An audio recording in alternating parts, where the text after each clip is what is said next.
Hello YouTube viewers, welcome to my show Future Friday. In today's episode we're gonna take a closer look at smart sensors. So let's dive right into it. Now first thing you have to understand why the heck there is a need for this. Now you have to understand we do a lot of management right now, like in our industry, in our agriculture, in our medical care, we do a lot of management. We want to be better at it. So it takes less resources, less waste, those sort of things. We really want to be better with our management. And on top of that, this is very crucial for industry is that we want to do what we call preventative maintenance. Basically, let's say you have a motor and that runs and it's doing something crucial. Let's say it's for elevator or some air compressor which is necessary. Let's say you have to have it. Now here's the deal. Let's say you know for a fact that it's gonna break down in 1 week. Then you can schedule your situation like that. Okay, it's gonna break down, we're gonna have to change the motor. You can plan ahead and be like, okay, we're gonna shut down the compressor on this date beforehand, so you can minimize your losses, change the equipment, and then continue on with your work. So basically you will prevent a catastrophic shutdown or worst case scenario, basically loss of life, because sometimes if person is relying on equipment to work, it randomly failing can cause loss of life. So it is very crucial for us. And it also helps with accurate prediction. So basically, let's say somebody gives you, okay, this is a generator. Now they're gonna oversell you no matter what. So let's say this is a generator, they're gonna be like, okay, this generator should work for 5 years. And you're like, okay, so 5 years, this much profit I'm making because of this generator. I will keep a little bit of money on the side so I can replace it when it needs replacing.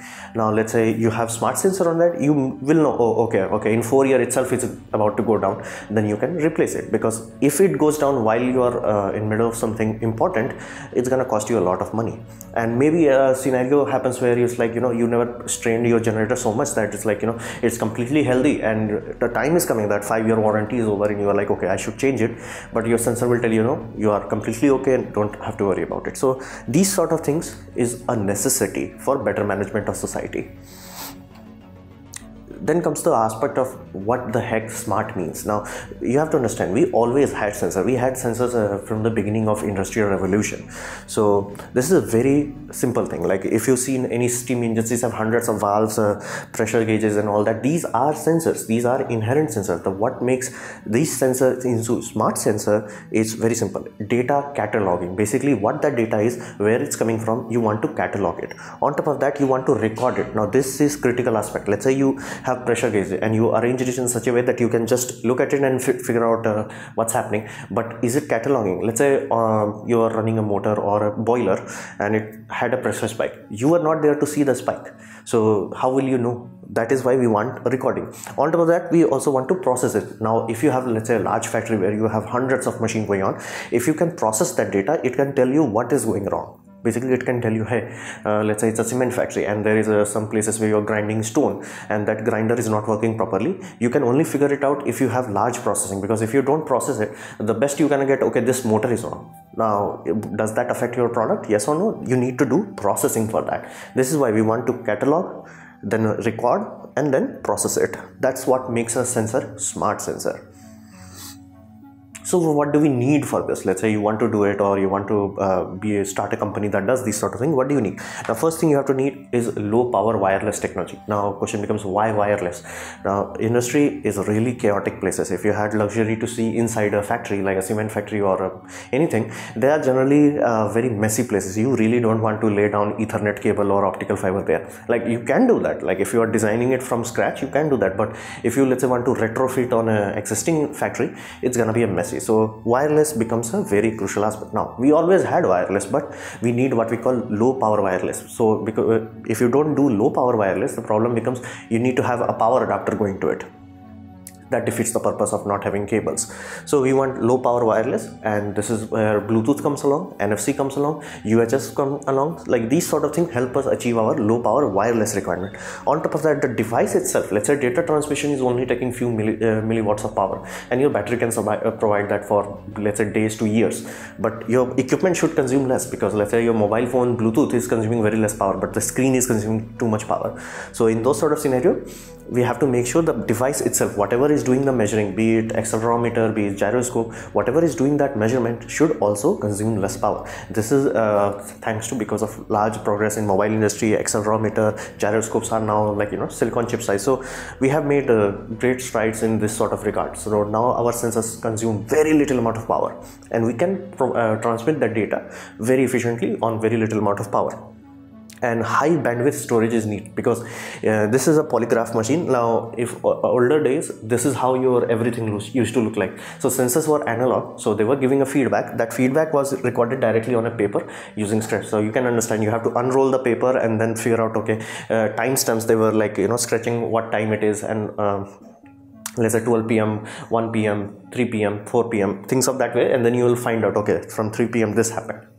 So we also need a better way of storage. Let's say you figured all these things out, but you're not storing the data properly, it's pointless. So for that reason, we need high bandwidth storage. Thankfully, that only translates to a 32 GB SD card, more than good enough. So, and nowadays smart sensors are so small that they can be powered by a laptop battery, like a computer clock battery, that are very small, lithium battery. They can run for 2 to 3 years, Bluetooth, including Bluetooth. So you have to understand, we are very far along in this development. Then question becomes, okay, we did all this hassle, what did it allow us to do? Now you have to, in agriculture, this is a priceless instrument. Now any farmer who invests in this sort of technology actually ends up making more money than a farmer that did not, because this allows a lot of other things to happen. Now for example, let's say you have farming, and in farmers they pay for water. Now in some scenario, if they don't pay for water, they have to run their water pump. Like let's say they are getting water from directly underground water. So in those sort of scenarios, running the motor adequately, let's say they need 500 liter water, they run the motor for 1 hour, awesome. But let's say they overrun the water, not only they are wasting electricity, not only they are wasting water, they are also damaging the crops, which is a very bad thing. So these sort of scenario requires you to data manage, and you need every day, because you are watering the plants every day, you need that data every day. You cannot be like, okay, before the seasoning I figured it out, like this is how my water channel will be laid out and this is how much water I'm going to spread. Maybe you did everything fine, but let's say temperature spike happened, and on that day your plants are drying out even though you are giving adequate amount of water. So you need feedback loop.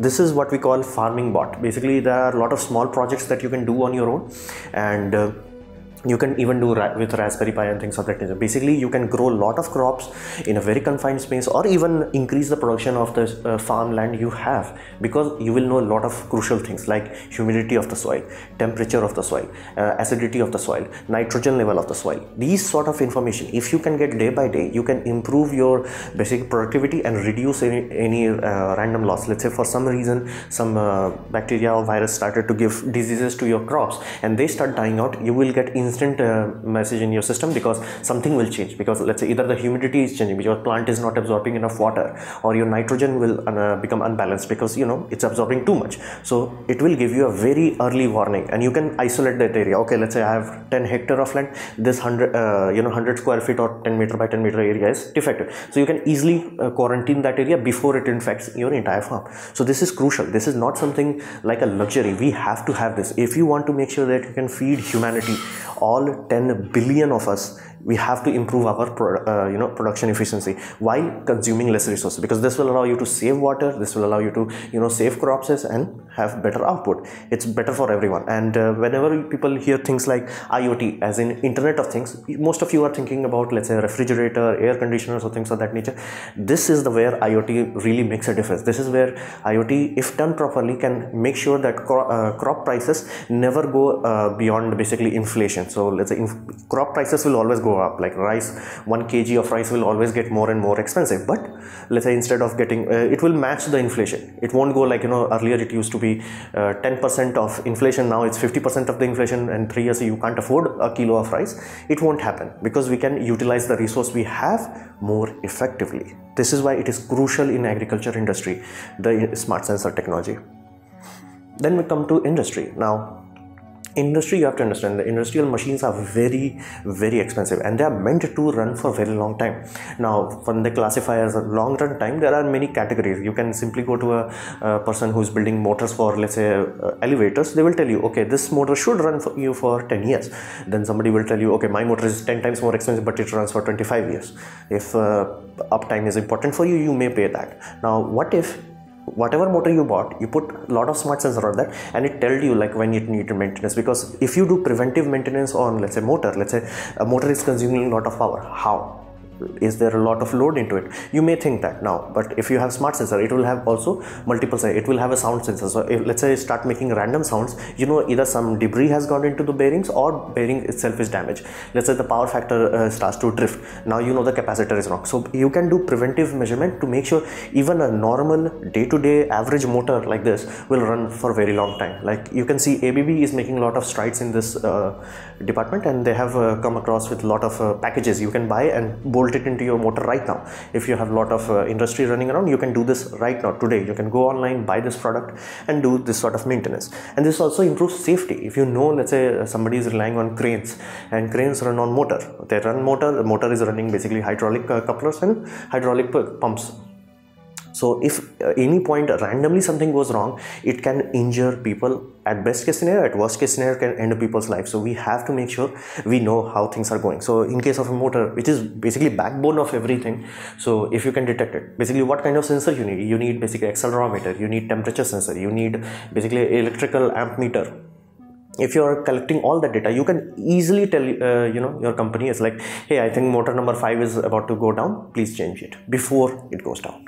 So this is very critical for us. This also helps entire humanity, not some company, entire humanity. In terms of future, what does it allow entirety of humanity? I'm not talking about India, I'm not talking about Pakistan, I'm not talking about America, I'm talking about entirety of human race. It allows longer lifespan. Basically, let's say you bottle it, something like this. Instead of these lathes, which may be very you know, effective, may be very good, and there are many people who swear by old lathes, which, you know, very big, very sturdy and very solid. The only defective part was, let's say, motor, driving motor. If you had smart sensor on it, you can easily find out what is wrong, exactly what is wrong. And smart sensor is not limited to motor only, they are limited to other things. A lot of surfaces have them, a lot of calibrating equipments need them. So in those sort of scenario, you can make sure you bought equipment, let's say a power tool, let's say a drill press or CNC machine. You can figure out, okay, how long it's gonna last. This will reduce waste. That is very awesome for us. Let's say instead of your lathe being running for, let's say, 5 years, let's say 10 years, if you are big industry, you're changing your lathe machine every 10 years, you can be like, okay, we'll, like, you know, keep using one lathe for years and years to come. Now you might be like, okay, lathe changing every 10 years, that happened because of Chinese manufacturing. They made it so cheap, it was cheaper to replace than repair.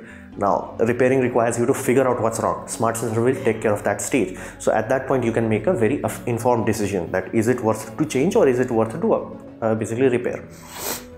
And Internet of Things basically will unlock it in a much more massive way. Imagine it this way: when you have an air conditioner in your home, like right now it's summer, so you must be familiar with air conditioner right now, and air conditioner have a lot of vectors. So basically it has to maintain a lot of things. Let's say it has to maintain its compressor motor. Is the power factor of the motor correct, aka basically the capacitor working properly or not? Okay, awesome, you check that.